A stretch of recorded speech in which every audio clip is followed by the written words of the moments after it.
and welcome to the show. We start this week's Failrace episode on GTA 5 with more towing mishaps, this time managing to really fling a rebel well across the road, over the tow truck.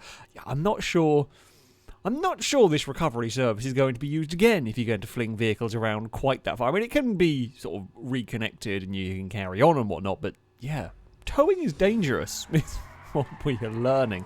X90 up next on GTA 5. They are just setting off, with their incredibly fast supercar and misjudged an AI vehicle. Bit of poor driving. AI vehicle has decided, nope, we've had enough of this player shenanigan, to roll over their hypercar and proceeds to climb over it with their Jeep. Sometimes when you annoy the AI, they fight back. And I mean, that was quite an effective fight back, I will say. Thomas Foolery up next on Forza Horizon 3. They are doing one of the sort of short races against an AI car when they have to just about cut across in front of a train. This is one of those sort of like point-to-point races, like random start point-to-point races that obviously has it cutting through the track. They get unbelievably close, and I mean it literally skims the front of the train. You could not get any closer without a tremendous accident there, but managed to get away with it. I guess the AI car hit it and got stuck behind that train. Very Hollywood, very movie-esque right there. True Gamer up next on Forza Horizon 5. They are racing in a GT40 up against a rallycross car when they get a little bit of understeer, run a bit wide, manage to bounce off a rock, land on the Fiesta, flung forward, and keep it all together. Honestly, incredibly lucky to get away with that one quite so well. Road up next on Trail Out is leading the way. He's battering their way through the AIs when they manage to, I think they're a lap up at this point, when they manage to get lifted up on top of the AI vehicle and proceeded to be carried to the finish line. I mean, it works. That does work, I'll take it. Speaking of car hats, Rob up next, Parking Tycoon Business Simulator. They've also got a car hat. We saw them spawn, I think Rob said a little while ago, with them spawning on top of each other in the car park, but no, this time now they just drive off carrying a likewise car. Very well balanced. It's actually one of the better... Balancing cars on top of cars is very difficult. That is actually one of the better balanced ones that I have seen, to be honest. Nor is up next on Need for Speed Carbon, punching their way through a roadblock. The thing is, it doesn't quite go the way they want.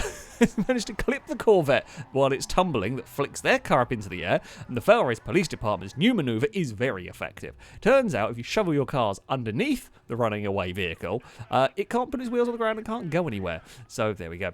Cobra Kai is up next on Need for Speed Most Wanted. They are playing keepy uppies with a police car. This one's slightly less effective. This one not quite as effective in terms of stopping the player car. They need to work a little bit on that one. Ace is up next on Wreckfest. They managed to ever so lightly. I'm not even sure what they clip to cause this. It's a big roll. This is in slow-mo. I think the rear wheel brushes the rock there. I mean, I've had big accidents on that section. Normally you run a little bit wider than that, but no, it's just enough of a clip on the rock to send it tumbling, into a bad place, and then everything piles into it.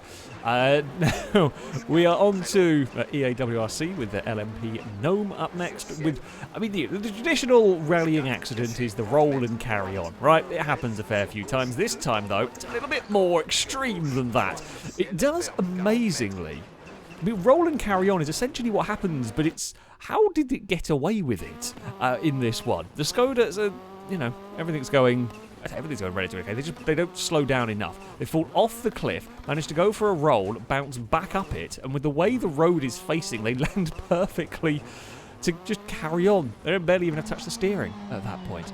Gravity is up next on Assetto Corsa. They are leading the way in a race until a terrible rejoin and a flip would cause issues for that. That's just not what you need. It's not what you expect either when coming around to turn one here. There's not much you can really anything the player can do at this point when you're doing this. Yeah, so this is the battle for the lead at this point in the race. They come around the first corner, and a Mercedes, after an accident, tries to recover. The BMW's got nowhere to go either. It punts the McLaren that does a roll, followed by a spin. Incredibly unlucky in all of that. And finally, we have Game Boy on BeamNG Drive. Now, they have a crazy, I didn't know this thing existed, but it's a crazy 6-wheel drive monster truck thing with nearly 9,000 horsepower. Turns out, if you try and do a speed run with something like this, well, tyres are a problem. I mean, this is a problem in real life, actually, getting cars past 300 miles an hour, is getting the tyres to stay together. And, well, it's a problem on Beam as well. When you have this much power at 300 and something miles an hour, it turns out monster truck tyres are not designed for it, and they might just shred themselves. And that's an incredibly big crash. Yeah. Monster truck tyres are not designed for doing 300 miles an hour. I'm honestly surprised it could go that fast before everything detonated. But there we go. That is going to be it for this episode. As ever, we do need more clips for this series, so if you do have some that you would like to submit, you can via a Google form. There'll be a link in the description. All the rules and how it works can be found on there. That, though, is going to be it from me. Thank you all very much for watching, and until next time, goodbye.